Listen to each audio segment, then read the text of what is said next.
you ever want to play Baldur's Gate 3 with a solo character on Tactician just because you want to prove that you are the toughest and meanest motherfucker out there, well, today is your chance. This guide is gonna help you create a god tier character, one that will essentially be able to kill its way through all of its problems. Character creation is going to be the most important part of this build, because guess what? This is where you choose the right settings. You're going to go for a rogue. Rogue offers you the most versatility damage potential that you can have in the game. The hiding, stealth mechanic, sneak damage on top of everything, and just all the functionality you get with the rogue. Then for race. Now for race, I opted for Half-Orc. However, if you want to go Githyanki, you want to go High Elf, or even Gnome, you are going to have a good time with these as well. I believe the Gnome is the strongest choice in terms of playability and being able to roleplay through the campaign. However, with Half-Orc, I was able to choose something that does a lot of sexy damage. Its extra damage on critical hits is incredible, and orcs get the unique ability that when they get knocked down, they come back up with 1 HP. Perfect option for survivability when you're playing as a solo character, and you don't really get that many second chances. I chose the Dark Urge as my starting background, as this gives you access to an exceptionally important item, which we'll find down the line, the Deathstalker Mantle, and this is going to make the game more like a shooting duck game than anything. And yes, we're going for ranged damage. Now, ability prioritization. Maximize your survivability by having the following at max: 17 in dexterity, 16 in constitution, and as much as you can in wisdom. Try to keep your intelligence and charisma at around 10. I wouldn't go lower. Strength doesn't really matter. We'll find items that will adjust this later on. The allocation of your ability points are up to you, and as long as you have your constitution and dexterity sorted. Of course, you cannot play a game of Baldur's Gate, of D&D, without having a really sexy looking character, so spend some time and play around it a little bit. Now, in the tutorial, sadly, you cannot really do it solo. You're stuck with the party. Whatever you do, you are stuck with the party. So prioritize these two. First, move through the entire tutorial as fast as possible, killing every single thing that moves. Why? This will give you extra experience, and this will help you get to point number 2. Yes, level 2. You need to reach level 2 by the time you finish the tutorial.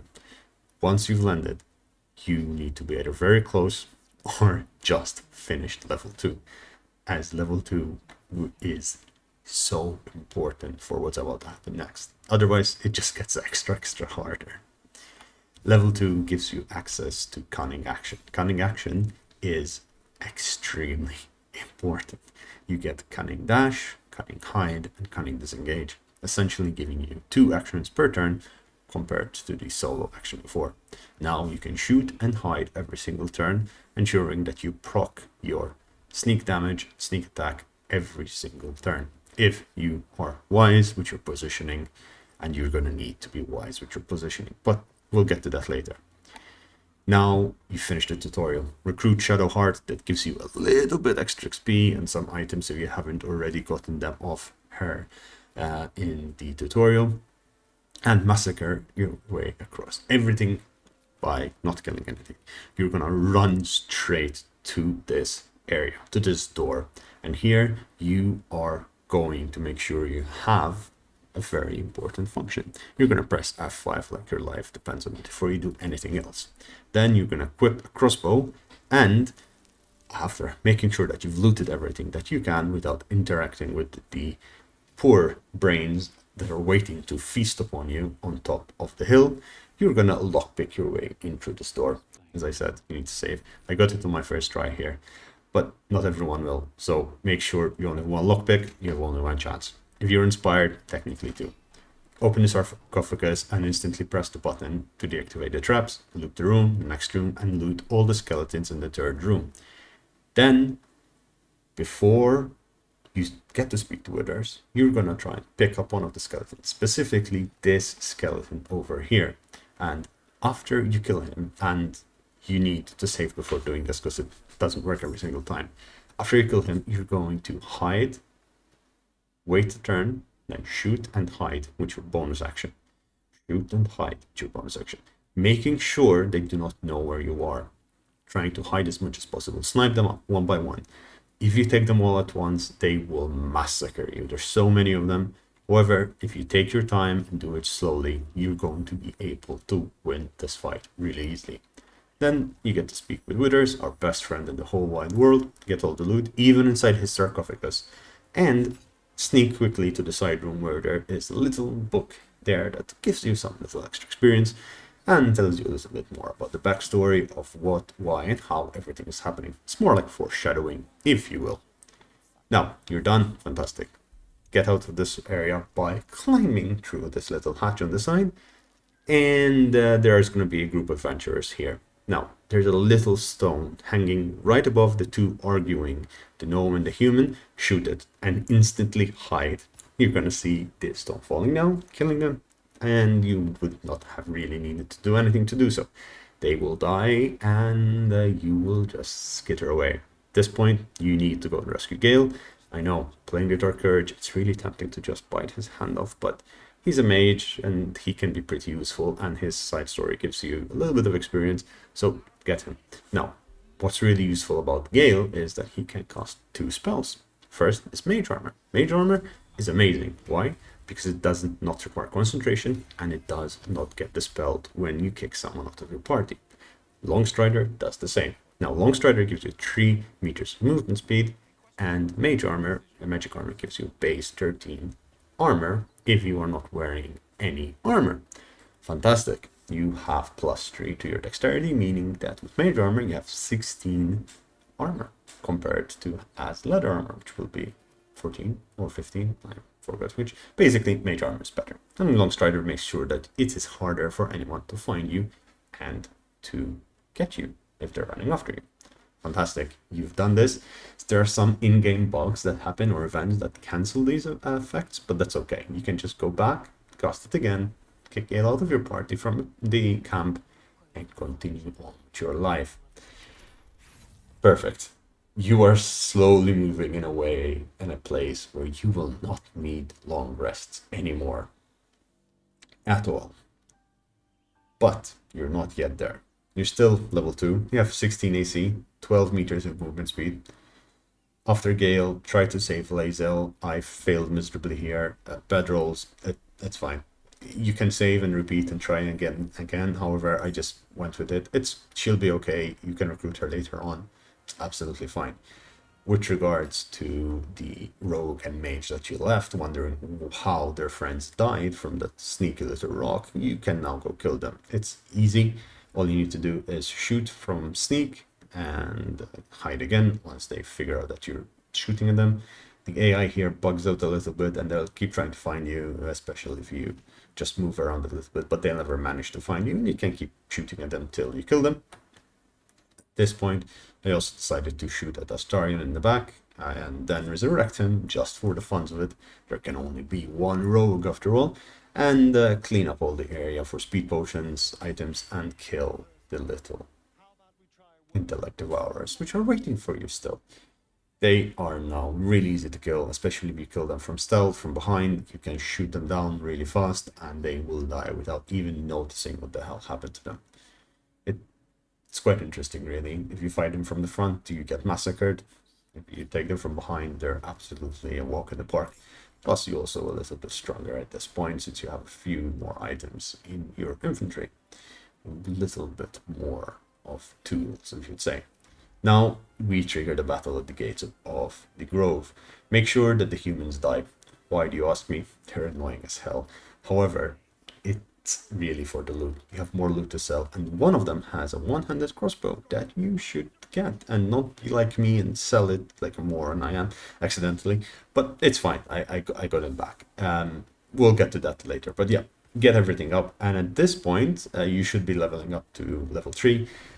It's either through here or just need to go inside the Grove and do a few quests here and there, and you'll get to level 3. It's important once you do get Thief. This is imperative. It gives you an extra bonus action, which is utterly amazing because you get the experience to also utilize your extra shot. And since it's important that you level up the teeth. This gives you 2 bonus actions and an action, and this is really great, especially since we're using 2 one-handed crossbows. Well, yes, that's what we're going for, the 2 one-handed crossbow builds. It gives you 2 attacks or 3 attacks, or as I was saying, 2 attacks and a hide, or 2 attacks and a dash. So you could never be caught because you're super fast. You have long strider. You're going to get more items to make you even faster down the line. And you can keep shooting at everyone who's running after you. You can have the entire bloody D&D world running after you, and you will never tire out because you will be still shooting at them as long as you have ammunition. And that's fantastic. Now, we've done with that, and you're gonna basically running around and finish everything in the grove. You speak to the druid near the shrine at the top after you spoke with Zevlor. There's a druid at the top near a shrine. Speak to him. He's the trader druid. Sell everything to him. The traders are your best friends. Sell everything you can, all your extra junk. Please do not do like me. Keep the one-hand crossbow. Then speak to Auntie Ethel, and if you do the right options, she gives you a large healing potion for free, which is really useful at this point. And then finally, Demon. Demon is going to be your best friend. You will sometimes find instantly what you need from him, which is an enchanted +1 handbow. However, if he does not have it, it's fine. All you need to do is a few rests. But before I do that, I normally go save Arabella, or you can kill her. It doesn't matter. You get experience. I like killing her. I like saving her because down the line she does really. Her story is really lovely. If you haven't gotten there yet, with regards to people, steal what you can, talk to whoever you can, talk to Volo and Alfira, and yes, help her solve her song. I know I'm evil, but you have to do this. Trust me, you need to do this. At this point, do 2 long rests. One where you regenerate all of your healing and stuff, and the other one just do a partial rest just to get time moving. If you're lucky, you will get the event with Alfira happen now, but normally you get a number of other events. Just getting the story moving along, and it's talk to your party members who are just waiting and wondering what the hell they are. It just helps the story move along, and you also get some experience sometimes from all of these odd dialogues that are happening. Fantastic. It gives you a little bit of functionality happening. Now, go back to Damon, and he should have the hand crossbows, and he should have a normal hand crossbow and a +1 hand crossbow. You can buy it from him, or you could do like me. You hide in that little corner where there is literally no one. Press shift, left shift, and you'll be able to see where everyone's watching the red. Don't hide in the red. Go into the place where there's no red. Go in turn-based mode, hide, save, and then try to rob him blind. It might work, might not work. You're still not very high level, so just keep that in mind. Now, once you've gotten your hand crossbows, you are ready to rumble. Your main source of damage is now sorted and amazing. Let me tell you, this is going to blow your mind. You're going to be able to shoot twice or more. Eventually, you're going to be able to shoot way more than twice per time.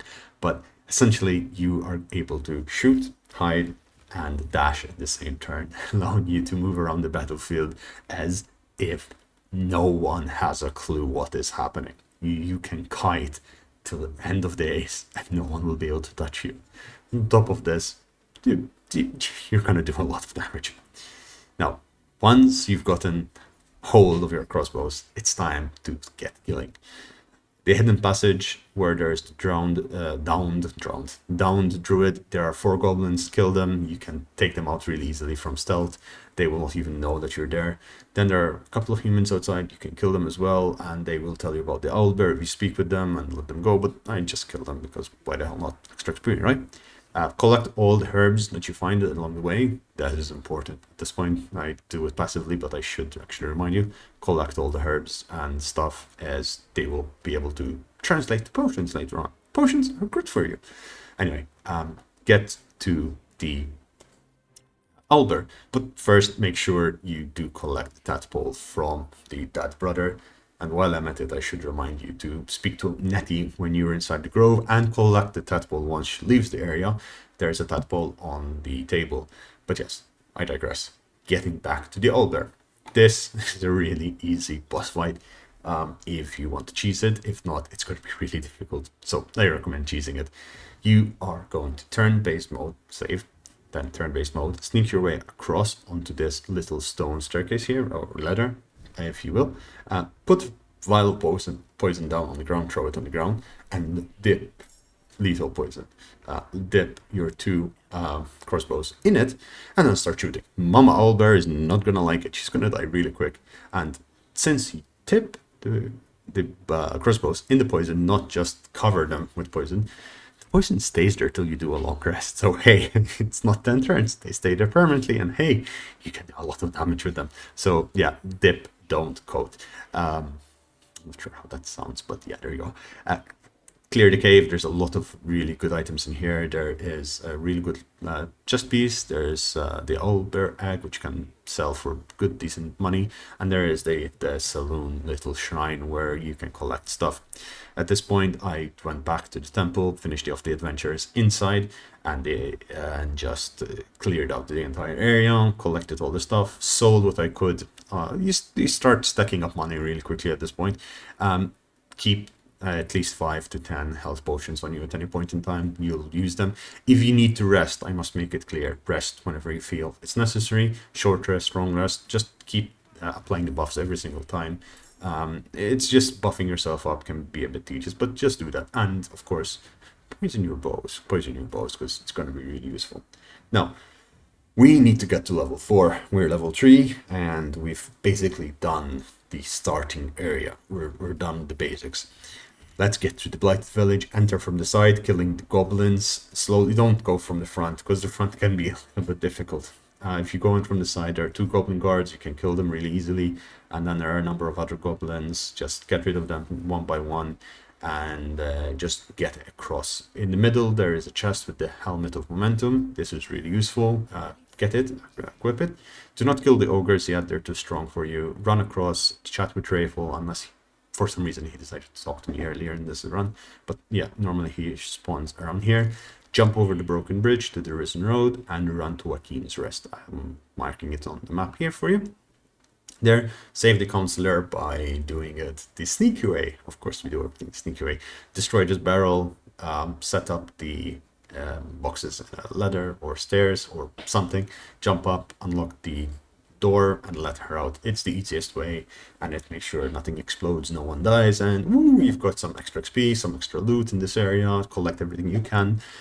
Do not kill the guards, or kill the guards, I don't really care. It will be a difficult fight if you decide to kill the guards though. And yeah, now we have a bunch of items. Finally, we can clear the Blighted Village. There is not much left here to clear.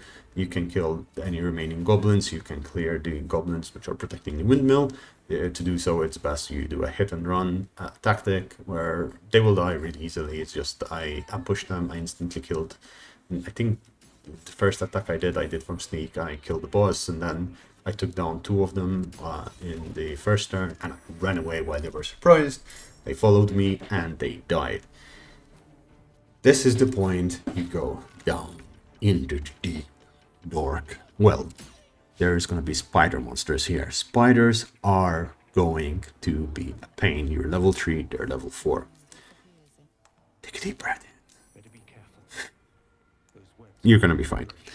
So killing the spiders is not that really easy, but at this point you should have more than enough awareness and combat experience to be able to kite them and to be able to kill them, and it will take a few tries to get through it. But so I recommend, again, save before you do this if you haven't yet, and get down into the... You want to taste her blood, I do understand, but it is not time.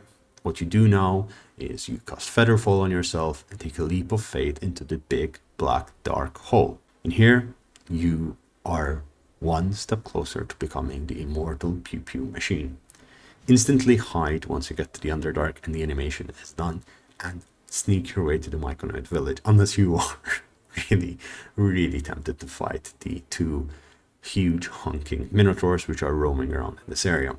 Save before you interact with the Myconids, because it's really important that they do not turn aggressive towards you. Even though it's a 5 save, trust me, natural ones happen, and they happen often. I almost died also thanks to the many mushrooms, which I completely... It's like, yeah, I can sneak past them. Nope, no. I could not sneak past them. Once you're inside, you're going to get 2 extremely important items, maybe 3 if you haven't yet done so with the third one. The first item, you're going to get the Boots of Speed.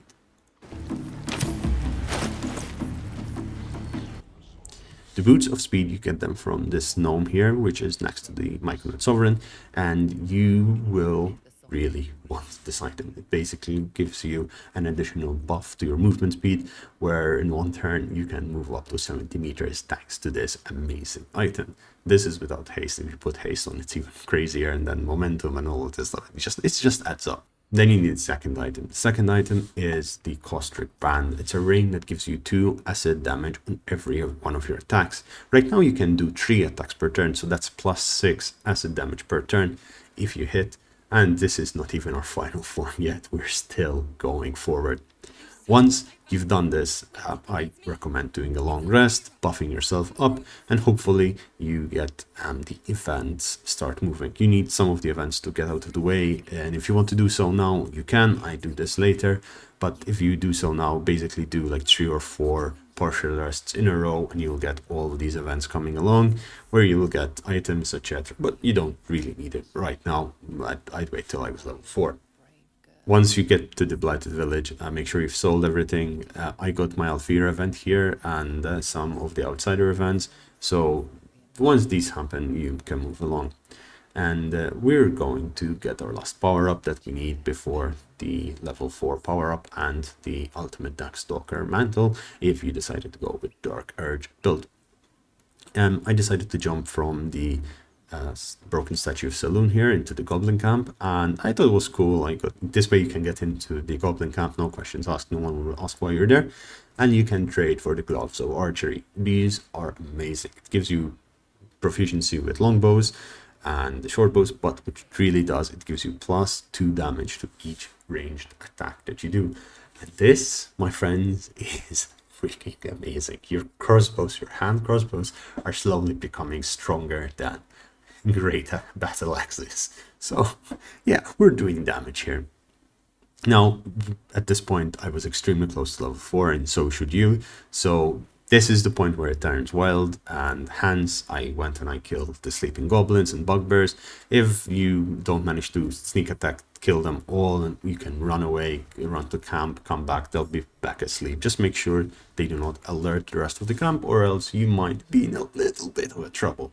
At this point, I also got my elicited powers. I got favorable beginnings, which gives you the first attack roll or ability check against the target have bonus equal to your proficiency. Then I got luck with the Far Realms. Once per long rest, you can change a successful attack roll against the foe into a critical hit.